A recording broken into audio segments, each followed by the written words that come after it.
হাসিনা সরকার আপনি 14 সালে মানুষকে ভোট দিতে দেন নাই। 153টা পার্লামেন্ট সিট বিনা ভোটে নির্বাচিত করেছেন। মনে রাখেন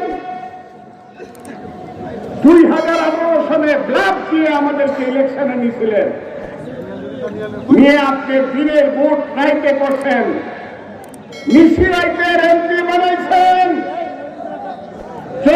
18 সালে মানুষকে আপনি বঞ্চিত করছেন ভোট থেকে।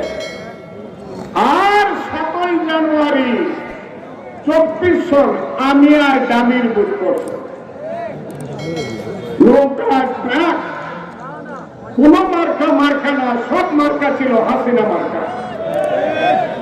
সেই 24 সালের ইলেকশন, 3টে ইলেকশন, আজকে যে যুবকের বয়স 36 বছর, এখন পর্যন্ত সে একটা ভোটও দিতে পারে নাই বাংলাদেশ।